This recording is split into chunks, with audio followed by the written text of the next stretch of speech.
Bato. Nako po. O siya, punta natin nga. Sige nga. Sino? Meron ako kan. Sino kan? Dalawang source natin pwedeng pakinggan eh. Pwedeng si Vad. Pwedeng si Attorney Claire. Kaka-live lang niya ngayon. Nako po, Bersamin, naarestuhin. Nako, pag si Attorney Claire, sobrang haba. Sige. Pagbigyan natin to. Na-miss ko si Attorney Claire. Naka-live si Attorney Claire, mga obsat. Attorney Claire. Ito. Sounds. Hindi mo sabing St. Mary. Wait na. Nandito rin si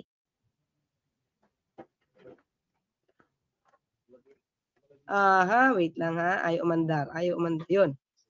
Ray Sadaba. Okay. Si Victoria Arevalo. Angela Gonzaga, hello. Eileen Grace Villar. And okay, wala so yung mga MIBs natin ha.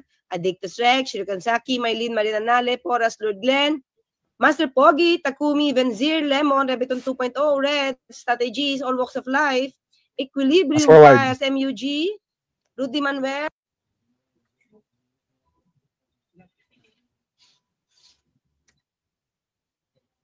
Yon.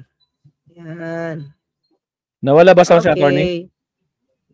So, okay, si deport na daw yan. Gusto niyo ba yan? Ha? Gusto niyo magpa-imbestiga na naman si Senator Amy? Pagka meron namang Pinyo, si Rasa for Ted, Eusebio, and Emmy. Efren, Closa. So, let's start, mga kaklir. So, dito muna tayo. Alright. Ito naman kasi si ES naman eh. Diba? Alam mo, si ES, magaling to eh. Diba? Magaling talaga. Pero lakas ng sense of humor nito. Pero yung sense of humor niya, may pitek. Ano mo to? Pumitik eh. Well, anyway, hindi naman siya nagbibiro dito, mga kaklir. So, paano natin ha? Bersamin confirms Bato de la Rosa faces arrest if ICC warrant issued. Patay tayo dyan, mga kaklik. Kailan to? Anong oras to? 10:22 ng umaga. Kanina lang. Di ba? Si ES talaga, Yung tuloy, may mukhang napiko na yata. Executive Secretary Lucas Bersamin confirmed that Senator Ronald Bato de la Rosa could be arrested if the International Criminal Court issues a warrant of arrest to his role in the Duterte administration's war on drugs. In an interview with Kyodo News. Tinanong siguro kasi. Bersamin stated, if there is an Interpol notice, red notice to, okay, meron ba isa, ano ba yung word na other one? I forgot the other one. Yung ginamit kay dating Pangulong Duterte, we proceed. Diba? But, if the Supreme Court comes out with a ruling saying you must afford full due process before you surrender anyone, that's what we are going to do. So, ito yung sinasabi niya, kung may decision ng Supreme Court na dapat magkaroon muna ng hearing, diba? Before ka mag-surrender, yun ang mangyayari. Siyempre, susundin. Mga clear, ito yung sinasabi kasi balikan lang natin kasi para tayo ay, again, may background tayo. Okay? Ito. Punta lang tayo dito. Shoutout Naomi Chin, Patrick Lopez, Rex TV, shoutout. Share lang natin. Kakumpisa lang, Naomi, kakumpisa lang. Shoutout. Yan. Dito yan eh. Mandandulo, 17, RA. Wait lang mga clear. Punta tayo sa 17. Yan. Jurisdiction, diba? Dito kasi yan nagkakaroon ng ibang interpretasyon eh. Okay? Dito, instead, correction na lang mga clear. Ayaw highlights eh. The authorities Okay, sige. Sa umpisa tayo. In the interest of justice, the relevant Philippine authorities may dispense with. So, sabi dito, yung mga Philip authorities sa Gorospe, shout out. Pilipinas, yung gobyerno, state din na mag-iimbestiga. Din sila magpa-prosecute, ha? Ng crimes under this act. Kasama dito yung crimes against humanity. Dito sa batas na to, RA 9851. Kung meron ng court or meron ng international tribunal like ICC, already conducting the investigation or undertaking the prosecution of such crime. So, di ba dito, hindi na papasok, no? Instead, hindi na mag-iimbestiga ang gobyerno. Instead, kasi may word na instead eh. The authorities may surrender or extradite suspected or accused persons in the Philippines to the appropriate international court. Diba? Surrender or extradite to the appropriate international court. May comma kasi yan, comma, if any, or to another state, dito papasok yung pursuant to the applicable and extradition laws and treaties. So, lumalabas kasi dito mga klip, pag sa international court mo dadalhin, yun yung interpretasyon natin. Sabi ko nga, nung na-interview po kasi si Justice Carpio, tinanong namin to sa kanya. So, binigyan din niya ng pansin itong comma na yan, if any comma. Kasi, pwede kasing, pati ito, hindi na maghihiwalay because this is another statement eh. Na pagka sa state, pag state daw, according to Justice Carpio, well anyway, si Justice Carpio is a former Supreme Court Justice. Hindi naman siya hindi na siya parte ng Supreme Court Justice. Ba? So in other words, diba, si Justice Carpio, in other words, ang mananatili pa rin dito, magpe-prevail pa rin dito kung ano sasabihin ng Supreme Court. So yung kay Justice Carpio is just an opinion based dun sa kanyang interpretasyon niya based dun sa batas na nabasa niya. Mga kabsat, again, shoutout sa ating 110 live viewers, mga kabsat. Sa mga di pa nagla-like dyan, 34 pa lang yung like natin, mga kabsat. Bakit naman? Ganyan. Huwag kalimutan mag-like and subscribe, mga kabsat. Okay, tuloy. Pasok, attorney. Ito nga sinasabi ko sa inyo. Kasi, according to him, ito sabi niya sa amin, isusurrender niyo siya to the appropriate international court. Ha? Or, if any, international court, if any, or to another state, pag state naman daw ang pagsusukuan mo, let's say, may akusadong Pilipino, nasa Pilipinas, tapos kailangan ng Russia. So, bago natin ipedala yung tao na yon, no? Any suspect na nasa lugar ng Pilipinas at isusurrender mo siya to another state, hindi court hindi international court, kumbaga state, gobyerno, dapat pursuant to applicable extradition laws and treaties. So ngayon, depende na po yan. Ito po yung sinasabi ni Secretary Boying na hindi nyo pwedeng sabihin na mali o tama yung ginawa ng gobyerno because dito sila nagre-rely sa RA 9851. Ang pwede lang magsabi na mali ang ginawa ng Supreme Court ng gobyerno kung i-interpret to ng iba ng Supreme Court. So ito yung tinatawag natin na case of first impression. Kumbaga first time nangyari. So hindi mo pa sabing mali ka. Hindi mo sabing tama ka. So, pero as far as the government is concerned, as far as the administration is concerned, nagbase sila sa RA 9851 and maliban dito, yung kanilang syempre commitment sa Interpol. So yun yun. So dito lang yan magkakaroon ng paano i-interpret ng Supreme Court eto. Kung pwedeng surrender na hindi mo kailangan mag-extradite considering the circumstances, ba? Sa appropriate international court. Ha? So, or to another country pursuant. Sana pala may comma dito. Hindi ko alam makakaklira. Diba? Para pag may comma dito, parang pati to kasama. Parang ganoon yung dating, ha? Depende kasi kung paano sa nilalagay yung comma, eh. Anyway, sabi natin, ay, maliit. Sorry. Yan. Ulit, ha? Pakita ko na ulit. Ayan, dito. Ito yung sabi ko sa inyo, di ba? Pag surrender, parang pwede pag international court, appropriate international court. Pero pagka i-extradite mo, parang dapat i-surrender mo sa another state. Di ba? Let's see. Paano interpret ito ng korte, ng Supreme Court. Okay? Okay, so yon. Ito, balik tayo kay Balik tayo kay ES. Saan na ba yun? Yan.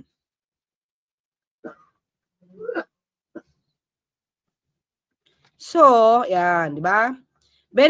Bersamin added that De La Rosa would receive treatment similar to what we did to Duterte. Agoy. Tama naman. Dapat, di ba? Kasi naman, baka pag si Duterte lang ginanon mo, sabihin may special treatment kay Bato.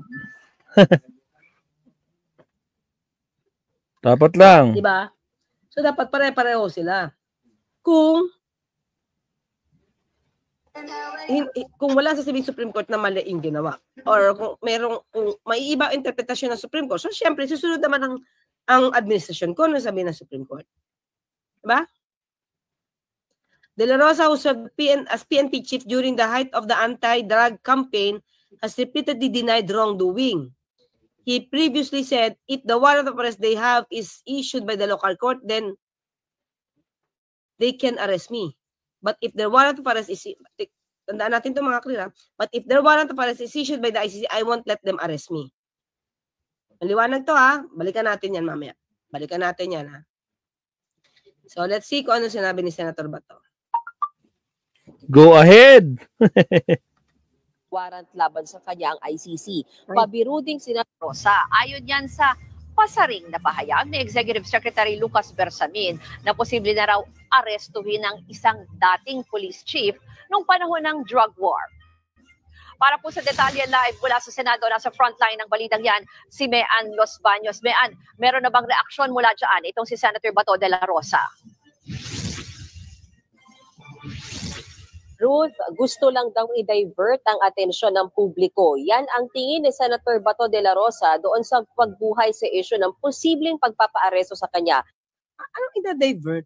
Kaya nga, attorney, doon ako natatawa. Ida-divert daw doon sa doon sa pangyayari dito kay First Lady na kanya daw na may kinalaman siya o link siya dito sa pagkamatay. Itong si ano pangalan nun? Basta siya yun.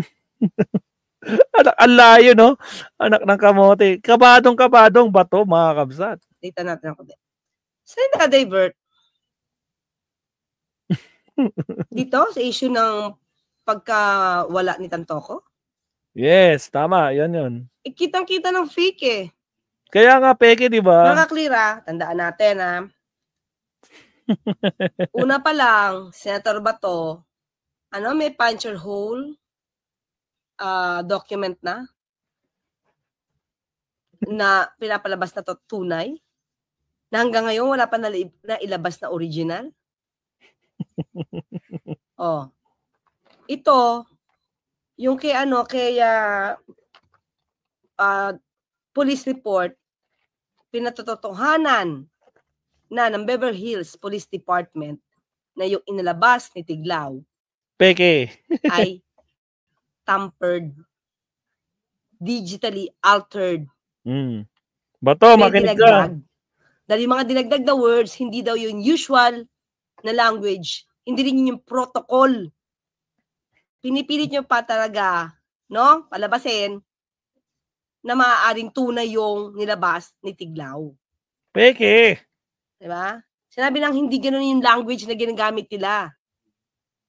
Language yun ng DDS. Malabas. Diba? Sige, tuloy tayo.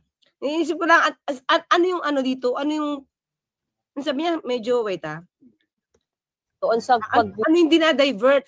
For what?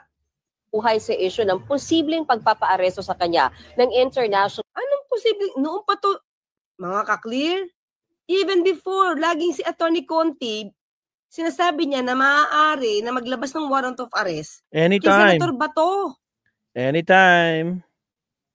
Hindi niya lang pinapansin yung mga sinasabi ni Attorney Conti, kaya nga baka sa susunod mabulaga na siya na may warrant of arrest. Teka lang mga ka-clear, may tumatawag. Wait lang. Fast forward, dahil may tumatawag. Ano naman, Wala yun. Kinakabahan ako pagka mayroong ganitong topic, tapos may tumatawag, eh. Diba? Sabi na naman, Lord, baka sa susunod. Ano ba ngayon? Yung dati natin ginawa yung kailan ba? Sabado yun? Sabado ba yun? Parang Sabado, no? Or Attorney, naalala ko yun. Yung biglang may tumawag sa'yo, kinabukasan, si Duterte na ICC. Oh my goodness. Nako po. Sounds familiar. Friday, basta ganito na yung mga panahon. Tapos Monday, Diyos ko. Diba? Natanong ko na, meron ba? Nako, hindi na pwedeng magsalita. Tapos Tuesday, yun na. Diba Monday? Yun Nung na. may tumawag sa atin. Tuesday, yun may na. tumawag sa atin. Tatandaan niyo ba yun mga ka-clear? Alala na. Wait Yes. March 8? March 8 ba yun? Hindi ko matandaan eh. 8, 9, 10. Oo, mga March 8 yun, mga ka-clear. Mga March 8. Diba? Ang daming mga fake news peddlers. Pinaratangan ako na, fake news ka. Fake news ka. Imposible yan. Warrant of arrest. Ardo yan, shout out Hindi Kapsat. tayo kumibo noon, mga ka-clear. Nagmamagaling. Akala mo nandun sa loob. Para malaman, di ba? Parang sila yung nakakaalam. Parang sila yung tatanggap ng notice. Di ba? Fake news ka. Fake news. Ayun. Hanggang ngayon, di sila makarecover sa pagiging fake news peddler nila. Yun lang. Di ba? Yun lang. Yan. Total, si Digong nyo naman, pinagsabihan yan. Kaya magsama na sila sa dahig. Di ba? Gusto naman niya makasama. Si Tatay Digong nila. Tuloy tayo. Criminal Court. Sa isa kasing panayam kay Executive Secretary Lucas Bersamin, sinabi niyang posibleng maaresto ang isang senador na dating nagsilbing PNP chief noong panahon ng drug war sa panahon ni dating Pangulong Duterte kung maglalabas ng warrant of arrest ang ICC. Ruth, sabi nga ni Senator Bato, lumang issue na ang tungkol sa arestuhan. Pero bakit ito binubuhay muli? Giit niya, tila nililihis lang daw ng palasyo ang atensyon ng publiko mula sa issue na nagdadawit kay First Lady Liza Araneta Marcos. Sumasakay ka rin ha, Senator Bato ha. Sumasakay sa fake news. Fake news ka rin pala ha. Yun lang, fake news. Attorney Claire, maalala mo, di ba? Nag-post din siya ng AI video, di ba? Yung bata, yung estudyante. Pinagmalaki pa niya. Tapos, putra, fake, AI generated, kamote. Diba? Agoy, nako, what do you expect from Bato, attorney? What do you expect from Batorni? Ha? Agoy, yung mga garapata dyan, magsiiyakan kayo. Mga bobo kasi kayo. Diba ano to, mga ka-clear? Naging PNP chief to diba? Pero bakit ganun siya? Parang, sorry ha, pero parang ang babaw. Hindi niya na-imbestigahan yung mga EJK. Oh my gosh. Oo nga pala. PNP chief pala siya. Pero parang wala siyang, meron ba siyang napahuli, napakulong na mga pulis na ng biktima dito sa extrajudicial killings? Meron ba? Parang wala akong matandaan. Ilang taon siya naging PNP chief? Naging Bucor chief pa to? Agoy, kamote. Pati yung pagkakapatay kay Espinosa? No? Samantalang siya pa yung nakipag-usap doon, di ba? Tapos biglang pinatay sa loob ng kulungan? Agoy. Di ba? Siya yung PNP chief? Wala. Ano nangyari sa investigasyon na yun? Na-acquit yung mga polis doon sila Marcos? Marvin Marcos, acquitted yun. So, ang lumabas, pinatay yun kasi itong si Espinosa Jr., may mga armas daw. Oh. Sa loob ng kulungan. Tapos may search warrant dahil mayroong armas sa loob ng kulungan. Bakit? Paano nangyari yun, Una, attorney? bakit kayo nakapasok yung mga armas na yun sa loob ng kulungan? Oh. Diba? Ano nangyari doon sa mga nagbantay doon? At nakapasok kung totoo na may armas si Espinosa Jr. Sa senior. Kaya, makataka-taka yun. Tapos, ito ha, mga kaklir, isipin natin, logic lang tayo. Si Espinosa Senior, nakipagbarilan daw. Dahil ayaw niyang mahuli sa kasong illegal possession of firearms. Oh. Ganon? Ano ba mas mabigat? Yung kasong pagpatay, papatayin mo yung mga pulis na magse-search warrant sa'yo? Magse-serve na search warrant?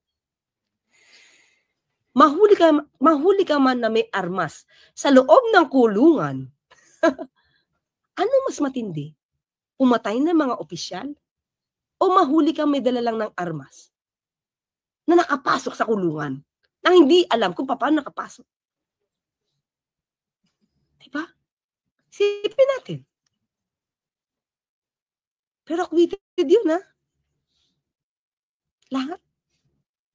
At sinabi ko na sa inyo before, diba, mga kaklir, na mismo si dating Pangulong Duterte na nagsabing ayaw niya makulong yung mga taong to. Pinakita ko na sa inyo yung video na yung ano na yun, parte ng news article na yun. Kaya sabi niya, murder. Sabi niya, sino nga sabing murder, di ba? NBI? Okay. Hawak ko yan. Or under sa akin yan. After few months, na-downgrade yun. From murder to homicide. At nakabalik sa posisyon. Bakit? PNP chief siya nun, diba? So, yun na mga kaklir. So, ito, sinasabi niya na pinagtatakpan ng palasyo. Unang-una, sino ba nagbi-bring up nung tungkol diyan kay Mr. Tantocos death? Di ba DDS? Tama. Di ba? DDS. Bakit? Para matakpan din? Di ba? Para matakpan yung ini-issueng hindi ma-report na confidential funds. Di ba? Ni VP Sara. Ano pa? Ang daming flag ng COA sa OVP at sa DepEd nung panahon ni VP Sara. O, yung ba hindi mahalaga kay Senator Bato? Pera yun, Involved dun, pera. Dito, pilit nila kinakabit, kaya pati mga words, no? Na mga overdose, cocaine overdose, the BHPD, SOMON. Huwag nyo nang baguhin yung kwento, kahit anong gawin yung pagbabago dyan at maghaka-haka kayo.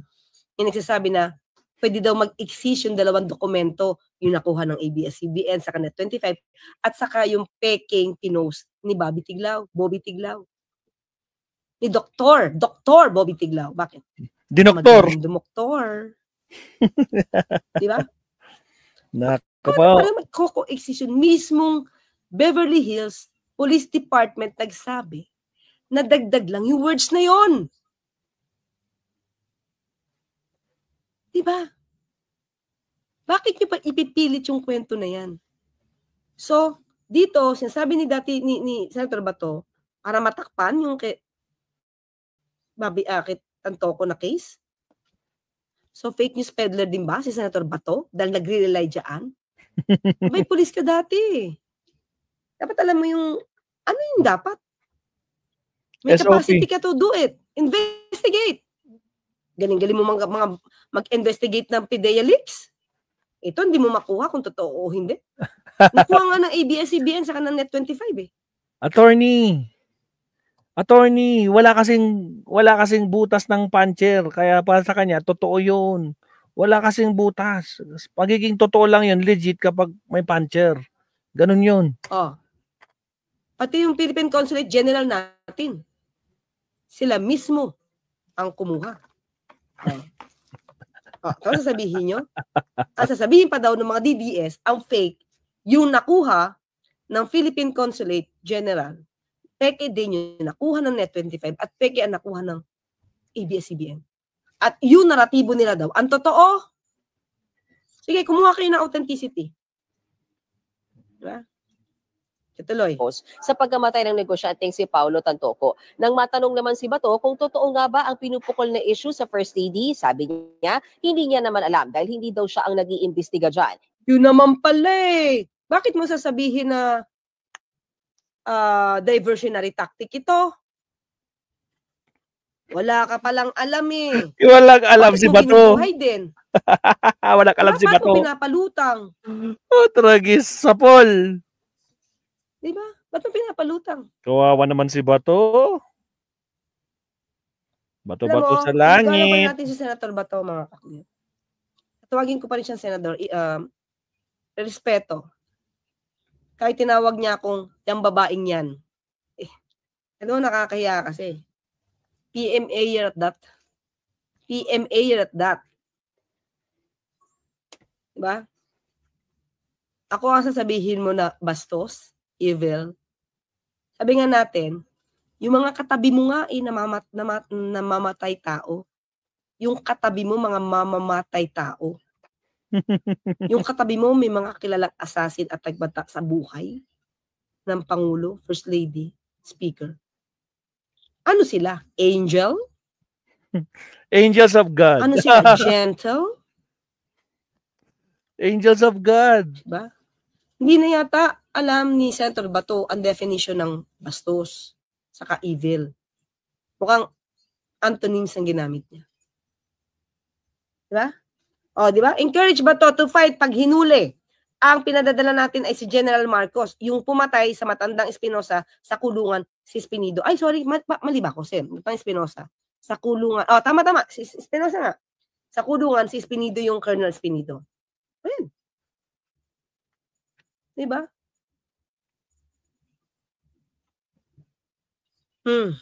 Tuloy. Hirit pa niya, tanungin na lang daw ang Beverly Hills Police Department. Sa ngayon, wala naman daw... Bakit mo ino-open? Bakit mo binibring up? Wala ka palang alam dun. Bakit ka nag-speculate na itong warrant of arrest na binabanggit pamasak butas doon or pantapal or diversionary tactic na Malacanang? Wala ka pala alam kung totoo o hindi. Ano bang alam niya? At the same time, diba? Senador ka, dati kang pulis, huwag mong i-bring up ang issue na wala ka palang alam. Diba? At gagamitin mong dahilan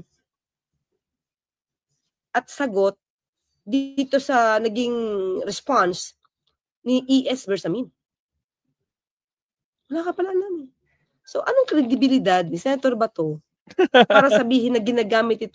Oy, Bato, anong kredibilidad mo? Tragis, meron pa ba? Kamote. So, as diversionary tactic na Malacanang. Diba? Wala siyang masabi. Tanda natin mga clear. Hindi si ES ang nag-start nito. Kailan to? Kanina lang to eh. Ilang beses nang sinabi ni Atty. Conti sa bawat interview niya na malamang lumabas na ang warrant of arrest kay Senator Bato. Sa iba, di ba, wala pa nga daw siya nakikita, pero kay Senator Bato, mukhang malamang. So, most probably, may nadidinig na yan. So, ba't ka magagalit sa Malacanang? Di ba? Ang dapat mong kagalitan sa mga sarili nyo. Di ba?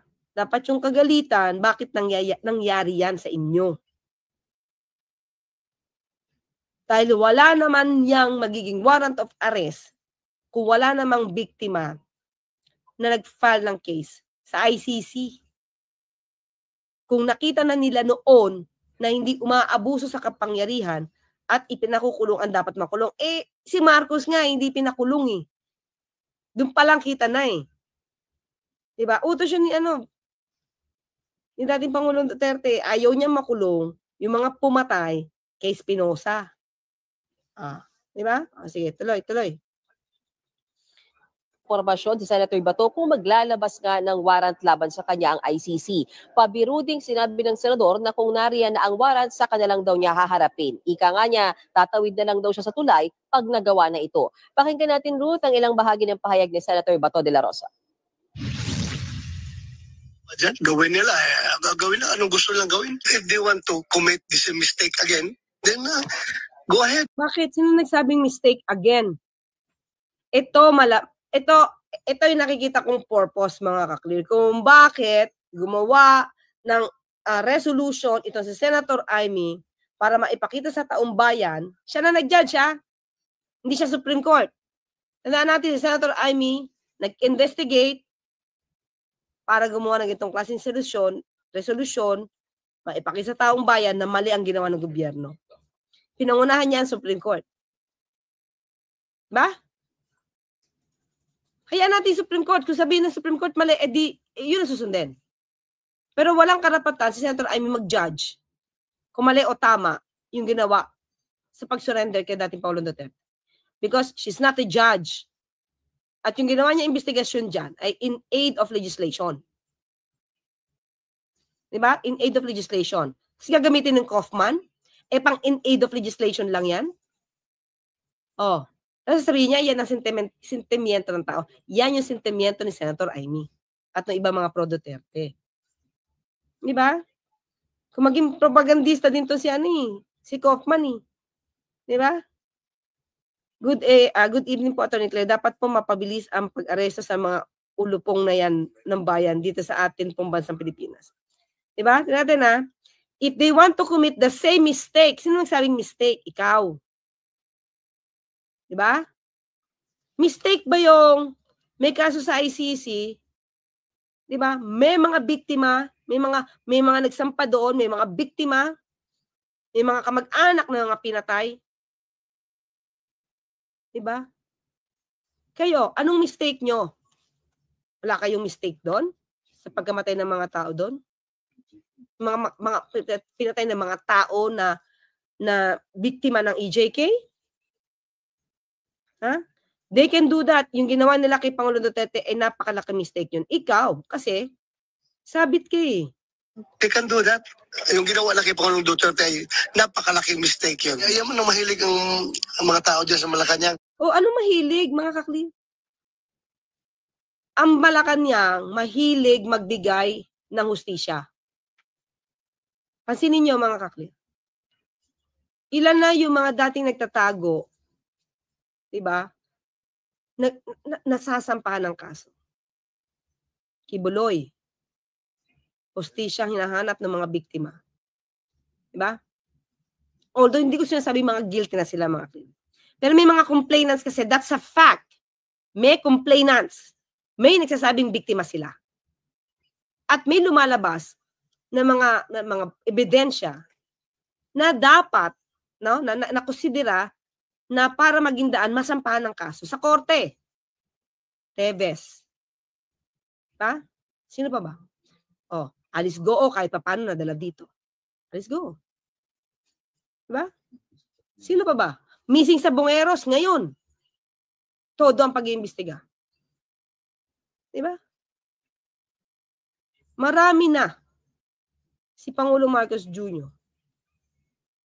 Akala nyo lang, hindi kumikilos ang pamahalaan pagdating sa hustisya. Di ba? Sa panahon ni dating Pangulong Duterte, sino ba? Di ba? Sino?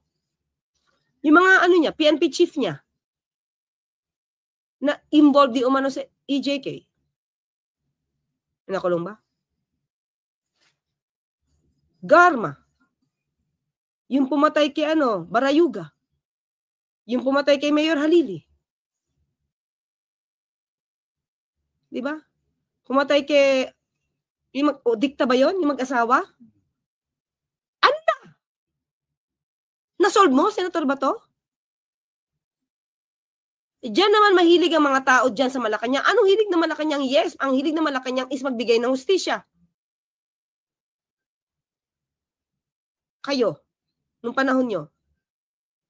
Kaya nga napilitan yung mga tao pumunta sa ICC dahil wala silang nararamdamang hustisya. Nung panahon nyo. Diba? Gagawa ng panibagong issue. Hindi to issue. Senator Bato. Hindi to old issue. Every now and then, pinapaalala ni Atty. Conti na maaaring magkaroon ng warrant of arrest laban sa'yo. This is not an old issue. Remember, noong pa to. Waiting lang kung magkakaroon ka ng warrant of arrest. Hindi ko naman sinasabing walang may warrant of arrest ka na. Diba? Rehash issue ay i-recycle na. Ano ibig sabihin? Wala kang warrant of arrest sa ICC? Okay, ganito na lang, mas maganda. Sige po, mas okay na magtulog-tulugan kayo dyan. Magtulog-tulugan kayo na mahimbing dyan. Para pag may ICC na warrant of arrest, okay lang kayo, di ba? Tutulog-tulog na mahimbing, di okay lang para hindi niyo siya maramdaman. Gagawa ang panibagong issue, kahit na old issue na, rehashed issue, ay i-recycle nila para lang to divert the people's attention. Di ko makita, di ba? Una, sabi mo, wala kang alam sa kaso. Paano i-divert kung ito napatunayan na peke ang dokumento? Nagre-rely pa rin siya, katulad ni Vice Presidente, nagre-rely siya sa fake document, mga kaklir. Yun ang naratibo talaga ng mga DDS. Ruth, natanong din natin Senator Bato kanina, no, kung may mga paghahanda ba siya dyan sa posibleng ngang pagpapaaresto sa kanya ng ICC. Sabi ni Senator De La Rosa, ayaw niya niyang i-telegraph yung kanyang mga plano o kung may mga paghahanda ba siya. Pero natanong din siya, posible bang hindi niya harapin yung warrant, hindi siya magpa-aresto, ayaw din daw niyang sagutin yung posibilidad kung siya ba ay magtatago o hindi. Ruth? Hoy! Ano to? Panic mode ba to? Kala ko matapang ka, gusto mo makita ni dating gusto mo makita dati. Mama, gusto mo makita ang dating pangulo. 'Di ba? Ito mga klira, basahin natin 'to. Sabi niya sasamahan niya yung amo niya. Tama, 'di ba, J-Gen? Ito natin. Ito yung dati niya. Ito dati niya, matagal-tagal pa 'to eh. Kaya ganito yung kanyang Ito to. May video ba 'to? ICC warrant coming. Bato there's Trillanes. Go ahead, make my day, di ba? Tapos may video rin siya, mga ka-clear, na sinabi niya na nalulungkot siya, natatakot siya para sa mga apo niya. Sige nga, pakinggan nga natin to. Matapang siya dito eh. Senator Bato de la Rosa dares former Senator Antonio Trillanes IV to personally handcuff him should the International Criminal Court begin issuing arrest warrants. Trillanes earlier claimed that ICC probers are expected to issue by June or July an arrest warrant against former President Rodrigo Duterte and others accused of rights violations during the previous administration's brutal war on drugs. Former police chief turned politician De La Rosa was the chief implementer of Duterte's anti-drug war campaign. He is among those mentioned in the Crimes Against Humanity complaint before the ICC. Go ahead, make my day, Mr. Trillanes! Bihan mo!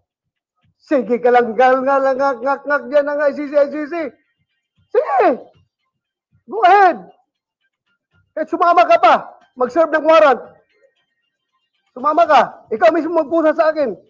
President Bongbong Marcos earlier said his administration will not lift a finger to help the ICC probe. When asked if De La Rosa is concerned the administration will change its stance, the senator says, I leave my faith to God. Ano sabihin ni Lord, na hanggang dyan ka lang, makukulong ka na, wala akong magawa. Basta ako, I cannot be remiss of my duty as the chairman of the Senate Committee on Public Order and Dangerous Drugs. Trabaho ko po yan. Okay. Okay, pakita ko lang ito, mga klira, bago tayo magtapos, ha. Sabi niya, bringing up old issues. Sige, tingnan natin, ha.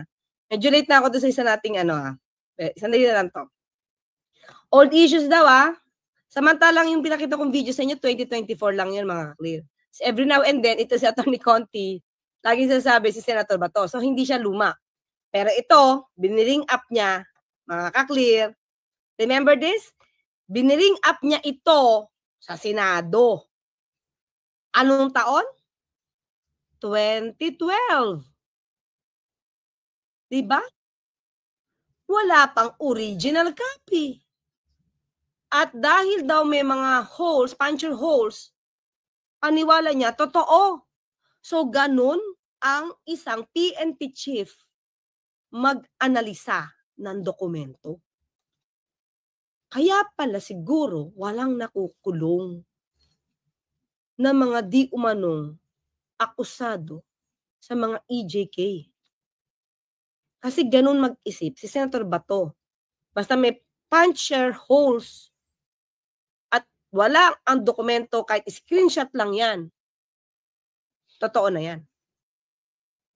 Diba? So, paano pa yung sa Beverly Hills Police Department na record? Mismo yung Beverly Hills Police Department nagsabing, dagdag lang yan. Yung may portion dyan na dinagdag, hindi yan ang mga wordings na ginagamit ng BHPD. Pero walay pa rin. Tuloy pa rin sila sa kanilang kwento. Pinapalabo pa rin nila para mabulagan ang ibang mga taong hindi nagsusuri. Deserve ni Senator Bato, sobrang yabang, laki ng kinita sa kunwaring war on drugs. Diba mga kaklear? O, yun lang muna. Nakita natin, pinakita ko lang sa inyo, sabi niya, old issues. Yan, mas old ang issue mo. March 11, 2012. Wala pa yatang asawa nito si Maricel. O, kabata-bata pa lang ni Maricel Soriano dito.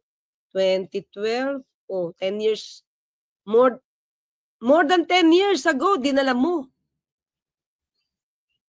Diba? Walang record sa PIDEA, never nagkaroon ng record sa PIDEA na ganyan. Oh. Ano sabi ni Pangulong Marcos dito kay hanapin ko makita ko to kanini. Kay Jonathan Morales. Natatandaan niyo ba mga kaklear? Para siyang hanapin ko wait lang. Para siyang meron to para siyang jukebox, di ba? Na kakanta pag nilagyan ng pera. Diba? Yun. Hanapin ko ngayon. Iksi lang. Ano si PBBM pagsalita to? May pitik kahit maiksi. Remember the fentanyl? Ito. Pakita ko lang para ma-recall natin yung mga sinabi ni PBBM.